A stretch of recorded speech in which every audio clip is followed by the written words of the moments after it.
Topic है हमारा soil pollution यानी मिट्टी का प्रदूषण।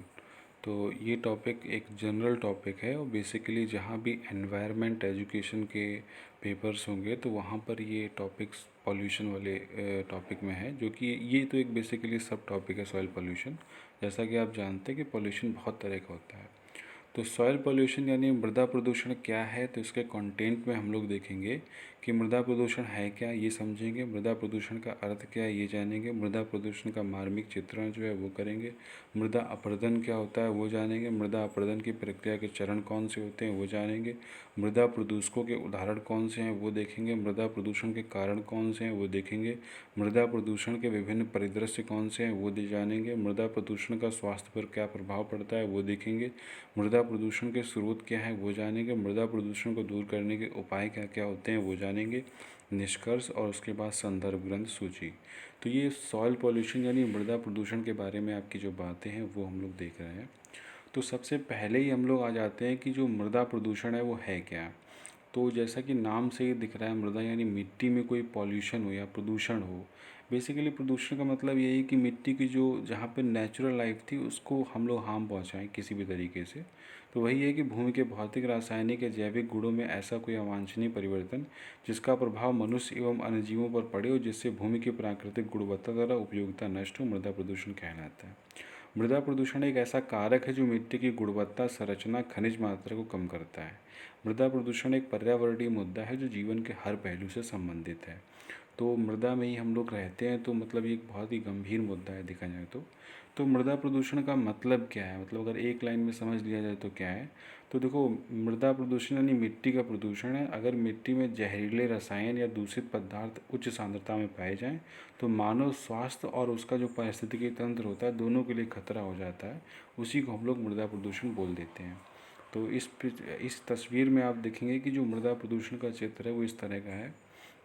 अब आता है कि मृदा अपरदन जो होता है वो क्या होता है। बहते हुए जल या वायु के प्रवाह द्वारा मृदा के विघटन तथा एक स्थान से दूसरे स्थान तक स्थानांतरण को मृदा अपरदन कहा जाता है। ठीक है, चाहे वो जल हो चाहे या आपका वायु हो, इसके द्वारा क्या होता है, विघटन हो जाता है मृदा का, तो वो मृदा अपरदन कहलाता है। तो मृदा अपरदन की प्रक्रिया के कुछ चरण होते हैं। तो पहला है कि मृदा कणों का ढीला होकर अलग होना, जिसे विघटन बोल दिया जाता है।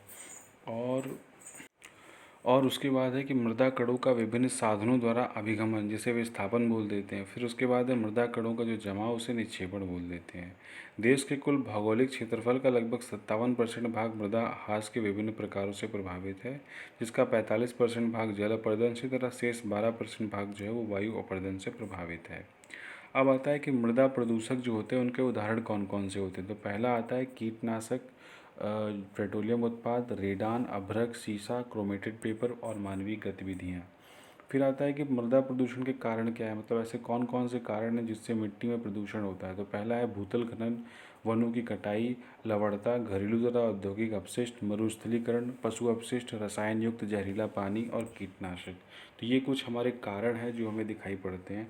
अब आता है कि मृदा प्रदूषण के कारण कौन कौन से होते हैं। तो कारण ये है कि आम लोगों में जागरूकता की कमी होती है। अतिरिक्त रसायन से मृदा की अम्लीयता एवं क्षारीयता प्रभावित होती है। जल द्वारा मृदा का क्षरण होता है, वायु द्वारा मृदा का क्षरण होता है। अत्यधिक मात्रा में मृदा का खनन होने के कारण जो है ये हो जाता है। अब आता है कि मृदा प्रदूषण के अलग अलग परिदृश्य कौन से हैं। तो अलग अलग चित्रों में आप देख रहे हैं कि अलग अलग खेतों में अलग तरह से मृदा प्रदूषण है, शहरों में जो लोग रहे हैं वो अलग तरीके से, कचरे से अलग तरीके से मृदा का प्रदूषण।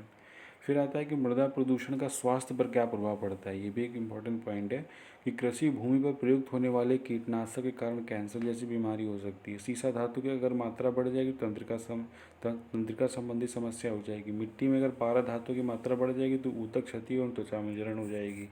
तो ये है। उसके बाद आता है कि मृदा प्रदूषण को दूर करने के उपाय कौन कौन से होते हैं। तो इसमें हम लोग देखेंगे कि ठोस तथा अनुपयोगी पदार्थ जैसे लोहे का प्रकाश, पॉलीथीन इत्यादि को मिट्टी में नहीं दफनाना चाहिए। वनों को काटने तथा पशुओं को चराने पर रोक लगानी चाहिए। फसल चक्र को अपनाना चाहिए। बाढ़ को रोकना तथा रासायनिक खादों व कीटनाशकों का यथोचित उपयोग करना चाहिए।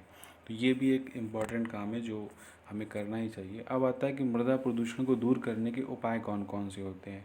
तो गाय के गोबर से बायोगैस बनाने पर जोर देना चाहिए, मृदा क्षरण को रोकना चाहिए, मृदा प्रबंधन को स्वीकारना चाहिए, जैव उर्वरकों के प्रयोग को बढ़ाना चाहिए, जल प्रवाह की गति को रोकना चाहिए, वृक्षारोपण करना चाहिए, घास रोपण करना चाहिए। ठीक है।